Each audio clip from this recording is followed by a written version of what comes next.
हरे कृष्णा। तो प्रश्न ऐसा है कि आज जो उपलक्ष्य के ऊपर है, आषाढ़ी एकादशी के बारे में बताइए। और साथ साथ में विट्ठल रुक्मिणी जी जो है उनका इम्पोर्टेंस क्या है पंढरपुर धाम में। तो हम देखें आज जो है आषाढ़ी एकादशी या देव शायनी एकादशी कहते हैं। कुछ कुछ लोग विष्णु शायनी एकादशी कहते हैं, पद्म एकादशी कहते हैं। ऐसा अलग अलग नाम है। इसका इसका महत्व क्या है कि आज जो है वो एक्चुअली चतुर्मास का शुरुआत है। ये 4 महीना जो है जहाँ हम शुभ कार्य नहीं करते, कुछ नया शुरुआत नहीं करते, क्योंकि इसी दिन इसी टाइम में है ज़्यादातर। एक चीज़ तो बारिश का मौसम है, और दूसरा इस टाइम है खास करके विष्णु का या भगवान श्री कृष्ण का ज़्यादा से ज़्यादा पूजा करने का। सो इसलिए इस टाइम में शादी नहीं होते, इसलिए हम कुछ गृह प्रवेश नहीं होते या नया कुछ चालू करना नहीं होगा, क्योंकि ये सब चीज़ जो है बौद्धिक चीज़ है, वो हम हमारा स्वार्थ है। तो ये टाइम जो है स्पेशल डेडिकेटेड चतुर्मास, मतलब ज़्यादा तपस्या, ज़्यादा भक्ति, ऐसे चीज़ को करना है। सो ये जो आषाढ़ी एकादशी खास करके महाराष्ट्र में बहुत इम्पोर्टेंट है। वारकरी लोग ने बहुत एक्सेप्ट कर रही है ये चीज़ हो। क्यों? क्योंकि ये चतुर्मास की शुरुआत है। और वारकरी लोग का एक और एकादशी जो बहुत फेमस है वो उत्थान एकादशी, जो या कार्तिकी एकादशी जो बोलते हैं, जो कार्तिक महीना के अंतिम में लास्ट में आता है। तो ये दो दो एकादशी में है, बहुत फेमस है, जहाँ वारकरी लोग फॉलो करते मानते हैं। तो ये एक्चुअली चतुर्मास का शुरुआत है, चतुर्मास का आखिरी में 4 महीना के बाद। सो कैसा कहते कि आज जो है, आज का दिन जो है, सारे देवताओं जो है उनका रात चालू हो जाता है। जैसे शास्त्र में वर्णन आता है कि हमारा 1 साल है उसका 24 घंटा है देवताओं का स्वर्ग में। तो हमारा 6 महीना जो है सुबह दिन में उनका, और अभी से 6 महीना में उनका जो रात का टाइम है। तो 4 घंटा, 4 महीना, सॉरी 4 महीना जो है ये इसका फुल नाइट है। और 2 लास्ट महीना जो है, जो नवंबर दिसंबर या दिसंबर जनवरी, जब जब भी होते ये उत्तरायण होने से पहले, ये उनका अर्ली मॉर्निंग जैसे ब्रह्म मुहूर्त का हमारा, क्योंकि हम लोग भी जल्दी उठते हैं ना सूर्य उदय होने से पहले। तो वैसे देवता भी, वो लोग भी जल्दी उठते हैं, इसलिए उनका 6 महीना कंप्लीट नहीं होता है। 4 महीना कहते हैं कि उसका रात है जो देवताओं का। सो ये बहुत ही इम्पोर्टेंट, खास करके एक ट्रेडिशन है महाराष्ट्र में। ये ट्रेडिशन जो है 700-800 साल से चल रहा है। ज्ञानेश्वर मौली जो 500 साल पहले आया था, उनसे पहले ये पीढ़ियाँ चलो जो वारी निकालते हैं। वारकरी लोग हैं, साल भर 4 मेन वारी है, एक माघी है, और दूसरा दो मैंने नाम भूल गया।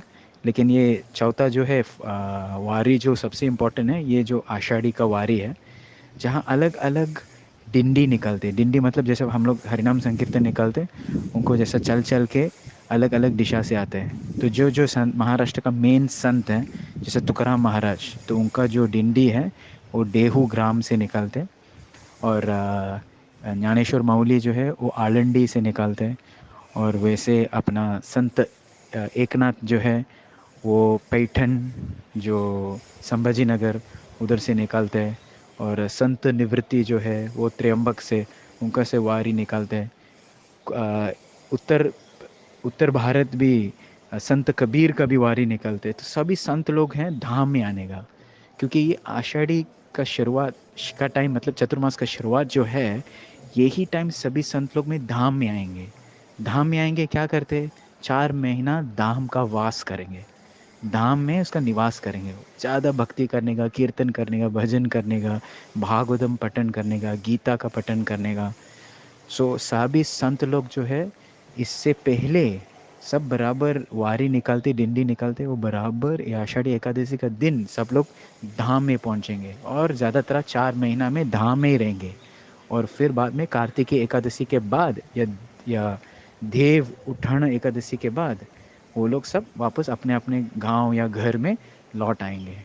तो ये एक्चुअली संस्कृति है कि 4 महीना लोग विजिटिंग, शॉपिंग, वाटरफॉल जाने का, इधर उधर इधर नहीं जाने का नहीं जाते हैं। ये 4 महीना चतुर्मास जो है केवल भक्ति में ही है।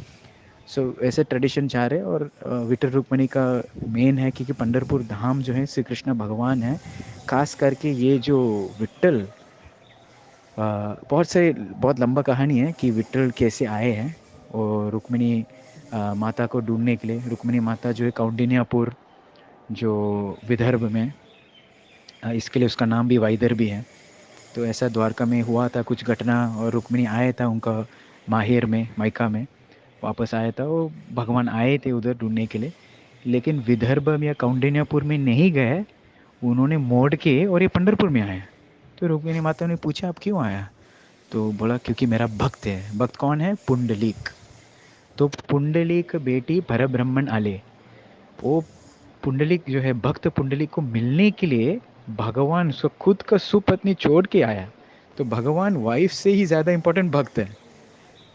तो इसलिए आप देखें पंढरपुर में जाएंगे कि भगवान सामने खड़े और रुक्मिणी माता है दूसरा मंदिर में बाजू में खड़े, लेकिन भगवान किस दिशा से देख रहे? सामने एकदम रोड के क्रॉस करके नीचे है अपना पुंडलिक का मंदिर है। तो उनको भक्त को मिलने के लिए, तो भगवान ऐसा, भागवत में एक श्लोक आता है कि भगवान बता रहे कि मुझे लक्ष्मी देवी जानते नहीं, मुझे शंकरशन जानते नहीं, मुझे इसको सभी को, शिव जी की नहीं जानते, ब्रह्मा जी को कोई भी नहीं जानते, मुझे बस केवल अपना भक्त को मांगते हैं। सो कृष्णा, भगवान श्री कृष्ण बहुत दयालु है कि भक्त का पोजीशन हमेशा ऊपर डालते हैं। खुद का भाई, खुद का बेटा, खुद का वाइफ की भी वो भी नहीं देखते। मतलब कितना आकर्षित हो गए भगवान भक्त को। सो ये भक्त का महिमा है, इसलिए पंढरपुर धाम में बहुत दयालु है, बहुत कृपालु है। लोग बोलते देव भूमि भी है, या वैकुंठ, भू वैकुंठ भी बोलते हैं। सो इसके कारण इसका इम्पोर्टेंस है। और ख़ास करके इस कलयुग में ये साधु संघ या भक्तों का समूह में अगर हम रहेंगे, तो तब हम अच्छे से भक्ति कर सकते हैं। जैसा कहते हैं कि कलौ संग शक्ति, कलयुग में संघ ही शक्ति है। अकेला अकेला तो कोई भक्ति नहीं कर पाया। हरे कृष्ण। और एक और चीज़ बहुत महत्व है ये पुंडलिक का स्टोरी में, कि काफ़ी लोग ये सुन के, अरे पुंडलिक पहले जब पुंडलिक बचपन में था वो काफ़ी मतलब बैड में थे, बैड कैरेक्टर, इतना अच्छा नहीं था, बहुत भगवान को विश्वास नहीं करते, ये करते वो करते, पेरेंट्स को भी बहुत त्रास देते, बहुत प्रॉब्लम देते। लेकिन कुछ घटना हुआ उसका लाइफ में, जब भी बाद में उनको समझ जाते कि भक्त का महिमा क्या है। और वास्तव में पुंडलिक का जो आई वडील जो है, मामी पापा जो है, वो लोग बहुत महान भक्त हैं। तो काफ़ी लोग ये कहानी सुन के वो बोलते देखो, माँ बाप का सेवा करना, हाँ निश्चित है माँ बाप का सेवा करना ही है, लेकिन पुंडलिक का स्टोरी में क्या है, केवल माँ बाप का वो सेवा नहीं है, उनका माँ बाप कौन है, उसका माँ बाप जो है बड़ा महान वैष्णव है। तो एक्चुअली पुंडलिक का स्टोरी में क्या दिखाना चाहते हैं? वैष्णव सेवा। वैष्णव सेवा करके पुंडलिक ने भगवान को भी आकर्षित किया। कि जब भी भगवान स्वयं आए, उन्होंने विट या ईटा जो है वो भगवान को डाला है, भगवान मैं अभी सेवा कर रहा हूँ, मेरा मेरा पेरेंट्स का, ये वैष्णव का, तो आपके लिए भी टाइम नहीं। तो भगवान खुश हो जाते हैं, चलो मुझे भी नहीं चाहिए चलेगा, लेकिन देखो मेरा भक्त का सेवा पहले, मेरा भक्त का सेवा जो है उत्तम है। तो ये दिखाना चाहते हैं। हरे कृष्ण।